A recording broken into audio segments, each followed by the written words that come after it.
When the home video revolution took hold, and VHS players became household fixtures, horror films flooded the market with relentless enthusiasm. Yet, hidden inside that tidal wave of plastic cassettes was a stranger narrative films that appeared briefly, if at all, only to be withdrawn without warning or explanation. No scandals trailed them, no lawsuits halted them, no moral watchdogs demanded their removal. They were simply erased. Tonight, we trace the outlines of those disappearances. 15 horror films whose VHS lives were cut short by forces never publicly acknowledged. These are the titles whispered about in collector circles, the tapes that slipped through cracks no one saw forming, and the mysteries the rental era never bothered to solve. Fact 1. The Outing, the lamp confusion loop. More than any other film on this list, The Outing's VHS identity crisis illustrates how a release can collapse under its own contradictions. While the alternate title, The Lamp, may have been conceived as a marketing pivot, the execution of that change splintered the film's home video presence into overlapping versions that rarely aligned. Some distributors issued tapes labeled The Outing, but containing what appears to be the shorter Lamp cut, while others sold copies of The Lamp that included the longer version associated with the original title. This cross-contamination suggests a chaotic mix of masters circulating simultaneously, with no proper cataloging process to track which version belonged where. Retailers received tapes with conflicting runtimes, mismatched artwork, and catalog numbers that failed to match any listing available at the time.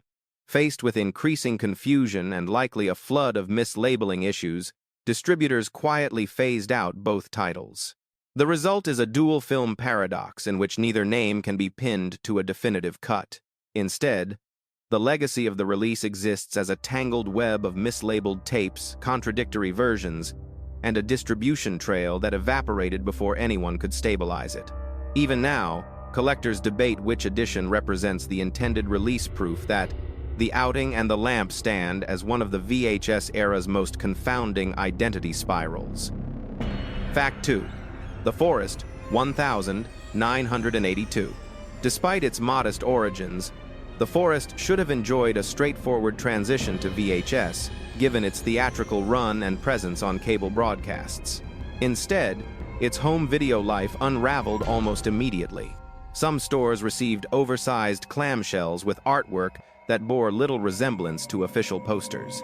Others received tapes with excessive grain, starkly different from the clearer prints used on television, suggesting duplication from subpar or outdated materials. The content on these editions only deepened the mystery. Several contain scenes absent from widely circulated versions, implying that early or alternate cuts were used without verification. Attempts by retailers to secure additional copies met with only cryptic explanations referencing rights adjustments, though no public documentation ever clarified what that meant. Within months, the film vanished entirely from reorder catalogs. Collectors now believe the turmoil stemmed from a tangle of rights involving multiple entities, producers, financiers, and regional distributors, each believing they controlled different portions of the film's release. If no single party held clear authority, halting the VHS rollout would have been the safest course. Because of this confusion, The Forest has become one of the format's quieter enigmas, a film that briefly surfaced in mismatched editions before retreating into obscurity, leaving behind more variations than confirmed facts. Fact 3. Hellgate 1989. Hellgate remains one of the VHS era's most fractured releases, a title that seemed to manifest in multiple incarnations before abruptly disappearing. Though marketed in advance, the tapes that eventually reached store shelves bore little consistency. Some American editions feature a pale, washed-out image with abrupt shifts in brightness, suggesting the release was mastered from an unpolished or interim source. European versions complicate matters further, including an alternate opening sequence that appears nowhere in domestic cuts. Adding to the confusion are tapes that surfaced with handwritten labels, the kind typically reserved for in-house review copies rather than commercial distribution. Their existence implies that materials not intended for sale somehow leaked into circulation, either through clerical error or through a distribution chain lacking proper oversight. Even the artwork varied wildly, ranging from stylized neon compositions to covers that looked more like rough drafts than finished packaging. Rumors have circulated for years about behind-the-scenes disputes over who controlled the film's distribution rights, which may explain the uneven trail of masters and the sporadic shipments to rental stores. If legal clarity was lacking, the distributor may have attempted to push through a release before pulling back suddenly when complications surfaced.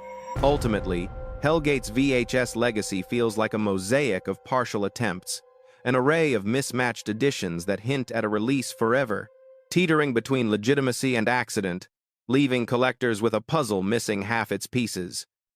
Fact 4. The Dark 1979.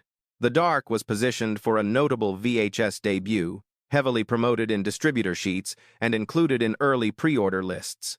Yet when shipments reached retailers, the tape itself was conspicuously missing. Follow-up inquiries yielded murky responses, postponements with no new dates, distribution adjustments that were never clarified, and eventually silence.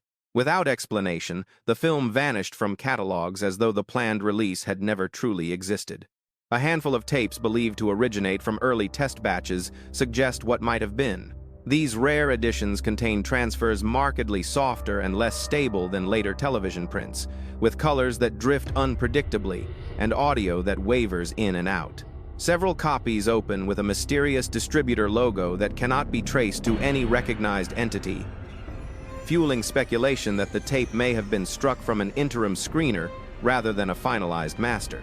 Rumors persist that the film's tumultuous production, marked by rewrites and shifting creative direction, left its rights portfolio in disarray. If multiple parties held overlapping claims, the distributor may have chosen to abandon the home video plan to avoid potential legal entanglements. The result is a title that hovers on the edge of release history, advertised widely yet scarcely materializing, leaving only a few ghost-like tapes to hint at the version that was nearly, but not quite, unleashed upon the rental world. Fact 5. The Severed Arm, 1973. Despite originating long before VHS became ubiquitous, The Severed Arm seemed tailor-made for early home video circulation. Having aired on television and circulated through public domain compilations, the film appeared to have a straightforward path into cassette form. Yet its VHS presence quickly devolved into confusion. One label announced a rollout, then abruptly halted shipments. Another attempted to resurrect the release but produced tapes with mismatched artwork, erratic transfers, and title cards that bore little resemblance to any official version of the film. Distributor catalogs from the era add another layer to the mystery. The film appears under various shortened or alternate titles: The Arm, The Dismembered, despite no definitive cut matching those names. Some tapes run significantly shorter than the standard version, raising suspicions that truncated or incomplete materials were copied when no suitable master was available. Collectors theorize that years of fragmented broadcasting rights left multiple entities believing they controlled different versions of the film, resulting in an ownership trail too tangled for distributors to navigate cleanly. Faced with potential legal uncertainties, quietly withdrawing the tapes may have been the path of least resistance. What remains today are scattered remnants of a release that never fully solidified, an assortment of contradictory editions that reflect a rollout undone by confusion rather than intention. Fact 6. Fatal Games, 1984. At first glance, Fatal Games seemed poised to join the wave of athletic-themed slashers that populated VHS shelves throughout the 1,980 seconds. Its release was announced routinely, bundled with similar genre titles, yet the tape's physical presence in rental stores proved surprisingly scarce. Attempts by retailers to reorder were met with vague explanations, delays, unclear licensing updates, or the terse declaration that the title was no longer active in the system. The rare tapes that did escape into circulation exhibit a series of perplexing flaws. Some contain transfers so dark and muddied that entire scenes feel nearly obscured, suggesting the use of prints several generations removed from the original. Others omit moments present in television broadcasts, hinting that the master used for duplication may have been incomplete or compromised. Even more baffling, Certain editions feature closing credits that reference crew members who worked on entirely unrelated productions, a mistake that points to rushed patchwork assembly rather than a properly supervised release. Collectors have long suspected that unresolved rights issues, possibly tied to international financing or conflicting distribution agreements, halted the release prematurely. No official confirmation has surfaced, but the film's swift disappearance aligns with industry whispers of behind-the-scenes disputes. Whatever caused the withdrawal, Fatal Games left behind a faint imprint on the VHS market, a release that flickered briefly before fading into obscurity, preserved only through a scattering of flawed tapes that offer more questions than answers. Fact 7. The Suckling, 1990. Though notorious for its bizarre creature effects, The Suckling experienced an oddly muted life on VHS. It emerged briefly through a small distributor, appearing in a limited number of independent video stores before disappearing as suddenly as it arrived. No official recall was made, yet the title was marked unavailable for reorder mere weeks after release, leaving retailers and viewers puzzled. The surviving tapes reveal a pattern of disarray. Some editions exhibit heavy audio distortion, while others include an alternate ending thought to have been confined to early festival screenings. These discrepancies suggest that the duplication process relied on inconsistent or incomplete materials, possibly originating from different stages of the film's production. Packaging variations add further intrigue. Many covers feature crude, hand-drawn illustrations, while others bear the alternate title Sewage Baby, a name rumored to have surfaced during preliminary marketing discussions. The coexistence of multiple titles and designs not only confused renters, but also muddled the tape's documentation, making it difficult to determine which version, if any, represented the intended release. Speculation ranges from financial instability within the distributing company to internal disputes over licensing. Whatever the root cause, The Suckling's fleeting and fragmented VHS presence has transformed it into one of the era's strangest curiosities, a film whose legacy is defined as much by its vanishing as by its content. Fact 8. Dark August, 1976. The VHS journey of Dark August was marked by quiet instability from the very beginning. Released by a small distributor specializing in niche titles, the film seemed misaligned with the company's catalog, a mismatch reflected in its extremely limited availability. Some stores received only a handful of copies, while others reported the title vanished from reorder lists almost immediately, as though the release had been aborted midstream. Surviving tapes bear telltale signs of a rushed or unauthorized rollout. Certain covers feature imagery unrelated to the film, possibly borrowed from stock photos or placeholder design templates.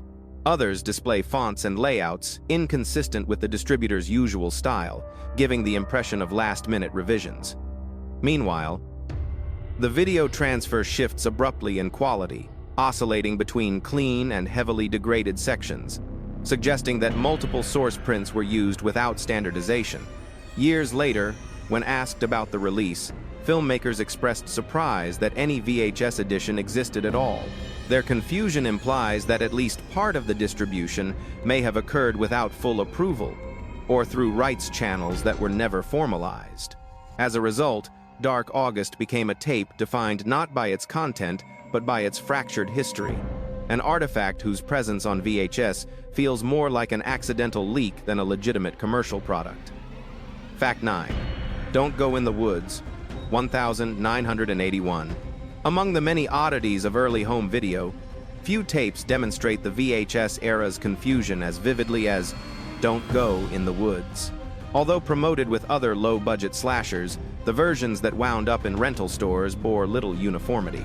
Some editions announced themselves under an alternate title, The Woods Are Calling. Others opened with unrelated production cards, as if someone had hastily patched together whatever materials were available. The packaging only heightened the inconsistency.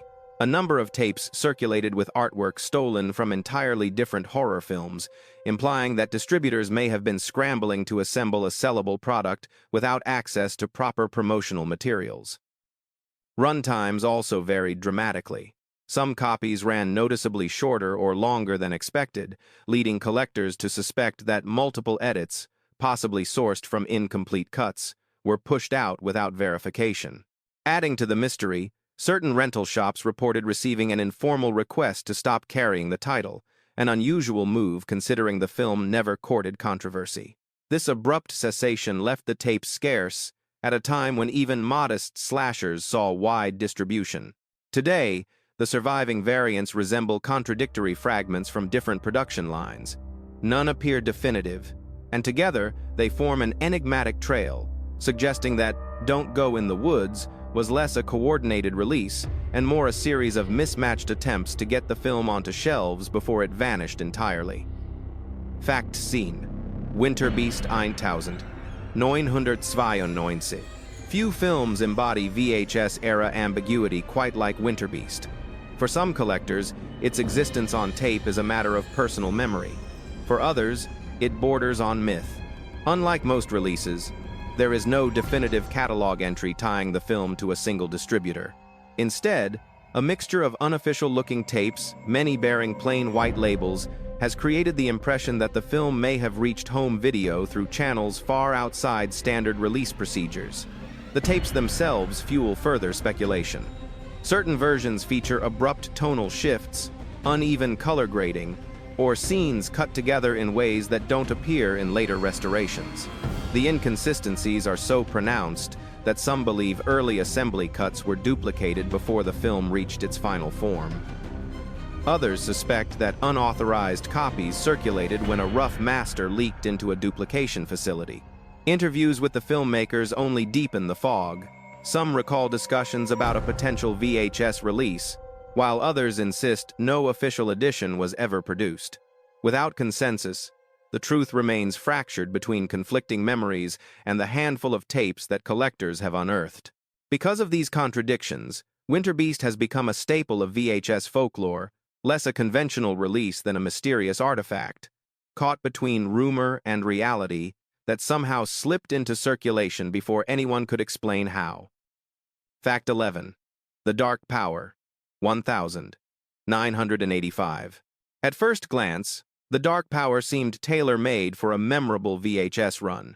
It had an unconventional supernatural Western twist, a recognizable lead, and the kind of eccentric charm that often thrived in the rental era. Yet, what unfolded was a release riddled with mismatched elements and a distribution trail that became increasingly difficult to follow. While the film was listed in multiple order sheets, many shops received far fewer copies than anticipated or none at all without any satisfying explanation. Collectors who managed to track down tapes noticed a jumble of irregularities. Some editions were packaged in oversized cases, lacking standard branding, while others featured transfers that felt incomplete. Audio suddenly dipping, dialogue sounding distant, or opening logos belonging to companies with no documented connection to the film. These signs point to masters that were either provisional or assembled with materials that weren't meant for public release. To complicate matters further, internal notes from a now-defunct rental chain classify the title as restricted from reorder, a label typically associated with rights uncertainty, yet no public records, no disputes, no claims, no formal announcements support the idea of a legal conflict. This combination of silence and inconsistency has cemented The Dark Power as one of the VHS era's most elusive titles, suspended somewhere between an authorized release and an abandoned experiment that never fully reached the audience it was intended for. Fact 12. Terror at 10 Killer, 1986. Terror at 10 Killer drifted into the VHS landscape in a way that felt more like an unintentional whisper than a proper release. It appeared briefly in scattered regional stores, yet its presence evaporated almost as soon as it arrived. Though distributors had initially grouped it with other low-budget thrillers, attempts to secure additional stock were met with contradictions. Some retailers were told the title had been delayed, others that it was no longer being carried, and still others that it had never shipped at all. The surviving cassettes reveal an equally bewildering pattern. Several feature cover art that seems assembled from unrelated design elements, while others list distributor information that cannot be traced to any verifiable business. Adding to the confusion, runtimes vary from edition to edition, implying that multiple edits none officially documented found their way onto tape. Most striking is the disconnect between distributors and the film's creators. Years later, members of the production team admitted they were unaware that the film had been cut from circulation so abruptly, suggesting that internal decisions were made without communicating with anyone involved in the film itself. Because no singular account explains its disappearance, Terror at 10 Killer now occupies a strange corner of VHS lore. A film simultaneously released and withdrawn, caught in a fog of inconsistencies that makes its brief home video life feel almost accidental. Fact 13. The Children, 1980. Although The Children carved out a meaningful reputation through cable broadcasts and midnight screenings, its VHS trajectory was startlingly brief. A small distributor handled its home video release, but the tape faded from availability so rapidly that many rental stores never had the opportunity to shelve it. When retailers attempted to reorder, they encountered the same opaque response. The title was unavailable, with no further details provided. Even more intriguing are the peculiar differences found among surviving tapes. Some versions display altered color profiles or unusual contrast levels. Others include audio mixes that differ from theatrical and televised cuts. One of the most puzzling discoveries is a variant featuring an opening distributor logo belonging to no confirmed company, raising suspicions that unauthorized or provisional masters may have been duplicated. These anomalies create a confusing release history that archivists have never fully resolved. The film undeniably reached the VHS market, yet the materials used and the process behind its distribution remain clouded by contradictions. In the end, The Children occupies an odd liminal space. It is both widely remembered and strangely absent. A film that should have enjoyed a long shelf life, but instead dissolved quietly into the gaps of early home video documentation.